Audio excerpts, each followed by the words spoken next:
Now that we are here on the last day of August, the unofficial last day of summer, I can't believe we've already got to this point, man. Where did it go? Oh my god, at least it's been nice this week. That's about the one thing that I can say about this, but at least we got the definitive answer. The superhero genre's fate was going to be decided this summer, and it has come up lacking. It is, in fact, dead, dusted, buried. The DCU was, hey man, everybody anticipated this was going to be a fresh injection of energy into the superhero genre. You're kicking everything off with a verifiable S-tier character in Superman, and he barely crests a $600 million at the box office. You're bringing in a very, very recognizable team in the Fantastic Four. Obviously, you know, the previous 3 movies, 2 iterations, there within, hadn't been received all that well, but this time, it's like the MCU. The MCU is going to be getting their hands on Marvel's first family. This is going to be the best iteration, and honestly,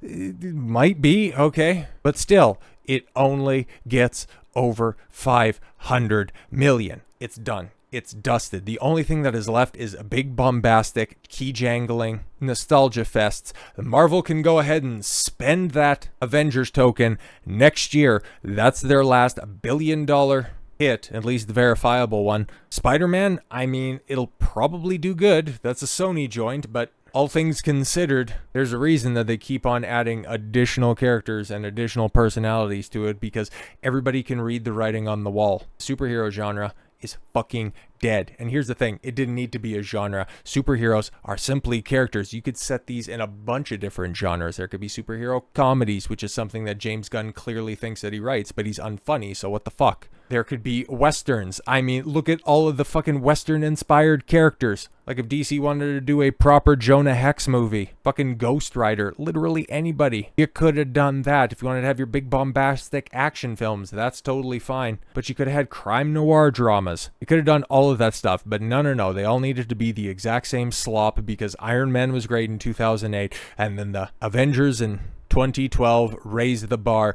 Endgame made over $2 billion. All of the slop needed to flow. And now this is what you have. A bunch of slop merchants unable to recapture the success of yesteryear. Because you look at this, okay, obviously we don't have the long weekend numbers, and I'll be very interested to see what they ultimately look like. But in the past weekend here, you have a movie, okay, K-pop Demon Hunter sing-along event, a movie that has been on Netflix, okay, not even like a premium Netflix title where you needed to pay extra on top of your subscription service to watch. A film that has been on Netflix for months at this point in time goes into theaters and makes $19 million, more than Fantastic Four and Superman combined. Twice as much, in fact, now that I'm doing the quick math on that. And it's in half as many theaters. 500 fewer theaters than Superman is at this point in time, and 1,400 fewer theaters than Fantastic Four is still in, and it beats it like a redheaded stepchild. So pathetic.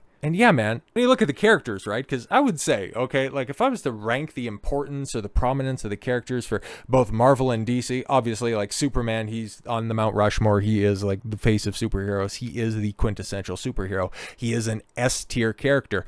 When it comes to name recognition, obviously the Fantastic Four, because it has had, 4 movies now at this point in time, it has, I would say, like A-level name recognition. But when it comes to, the brand damage with the other films, dubious quality, probably like B rank with the audience that's out there, and you can't do fuck all with it. Like, let's take a look at the box office now. It's not going to get to $500 million. I was overselling that. That is absolutely atrocious. $490 million, and it's going to get shuffled out of theaters. It's going to have its last great gasp over the long weekend. But honestly, if it's nice in a lot of places, and the word of mouth on these films have absolutely died, like outside of James Gunn continuing to say stupid fucking shit about Superman, nobody talks about this stuff. Peacemaker's going on right now, okay? And honestly, the only thing that I've heard about this is it's fucking garbage and it's quintessential James Gunn. Fantastic stuff. Once again, he has made himself the center of the marketing campaign, even so going so far to make John Cena take the piss out of him for doing it. But this right here, yeah, from what I'm hearing, it's exactly what you'd think James Gunn would write for a DC superhero show.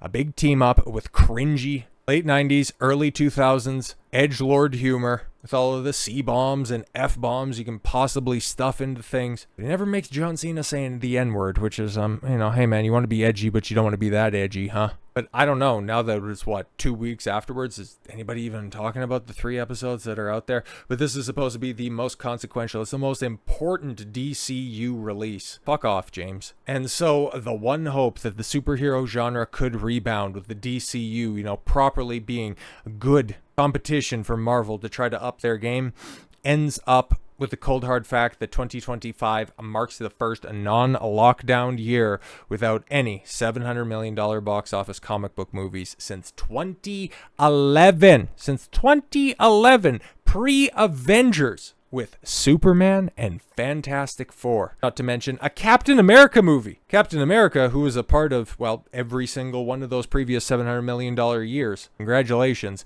it's over. It's done. It's dead.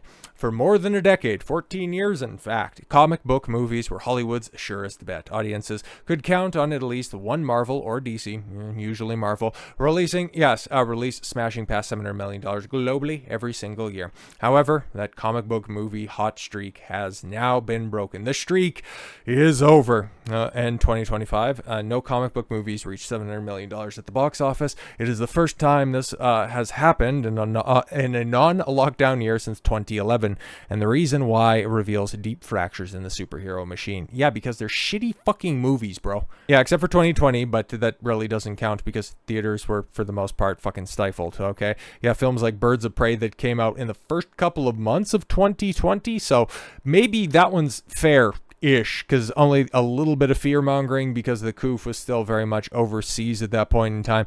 But then, yeah, Wonder Woman 84, that came out in Christmas of 2020, and yeah, the fact that it even made with a limited release $169 million, well, hey, I guess that's the price of Patty Jenkins' career. Oh, and The New Mutants. Oh, fuck, yeah, you had an X-Men movie that came out, $49 million. I never had a chance. Marvel even delayed its entire slate until 2021. Yeah, and then did that simultaneous day-and-date Disney Plus release with Black Widow that resulted in Scarlett Johansson never returning to the franchise, even though I still think she'll probably be a part of Secret Wars because it'll be a second before they run out another dinosaur movie. The most successful actor in Hollywood history, yeah, she probably wants another quick payday.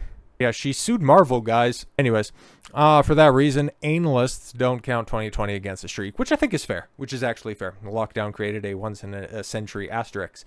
But yeah, so this year, Marvel and DC served up, Superman and 3 Marvel films, and 2 of those 3 Marvel films combined didn't even get to $700 million. Oh no, I think just barely, right? Because Cap 4 ended up making $420. There's a joke there, but I can just go ahead and let that sleeping dog lie. And Thunderbolts got to 3 and change. The fact that Fantastic Four won't get to $500 million is fucking rich. Yeah, man, that Park Place has a couple of points noted here, but honestly, international markets like China, South Korea, and Russia. Now, Joker made $1 billion back in 2019, and it didn't have a Chinese release. The only movies that really benefit from the Chinese box office are like Fast and the Furious and the Transformers movies. That's about it. Oh yeah, and the dinosaur movie. South Korea and Russia, yes, once provided, hundreds of millions of dollars in extra at the box office. But yeah, because Russia is still being sanctioned by Hollywood for whatever reason. South Korea, I legitimately don't know. I think they're pumping out their own stuff and we're like, thanks, we don't need the slop over there. We're cool over here. Superhero fatigue, yeah. Because at this point in time, both Marvel and DC, it's just synonymous with garbage. You might enjoy it, but at the end of the day, is it worth that $20 ticket? And if you're bringing somebody else $100 to go, it was fine. I don't fucking think so. Streaming habits, yes, it changed, especially with films leaving, the theater. But it's explainable with Superman because it leads into Peacemaker, and everybody needs the context from the family-friendly Superman movie to go into the R-rated Peacemaker series. God, you're stupid. Actually, no. James Gunn's just a perpetual liar. You're stupid if you believe it. Quantity, yes, over quality, but here's the thing, Marvel and DC have put out a lot more stuff, and especially during the superhero heyday, that was probably of higher quality, definitely during, phases 2 and 3 of Marvel. It was specifically in contrast to phases 4 and 5. It was definitely of higher quality of that. So yeah, you can get away with putting out a bunch of shit, okay? Multiple TV shows, multiple movies every year, as long as they're passable to good. You have just been putting out shit for years. And yeah, finally, at this point in time, the audience rejection is immediate. I mean, do we need to consult the charts? Do we need to consult the box office? Big opening weekend, and then the moment that the word on the street gets out there to the folks, they just decide, I might check it out on streaming, but at that point in time, by the time that it rolls around, unless I'm just scrolling by it, I'm probably never going to watch it. All of this shit has become superfluous, and at this point in time, studios are just simply going to have to wheel out all of the bait, all of the keys to jangle in order to get butts in seats for one final kick at the can before they have to really scale down the budgets, really focus in on reigniting this franchise. Otherwise, it's just once again going to be one of these zombie corpses shambling around, begging to be put down, even though the audiences have already put it down years ago. So with all that said, thank you all very much for the gift of your time. I've been Don Conspile. I want you to follow your gut and get after it. Take care, everyone.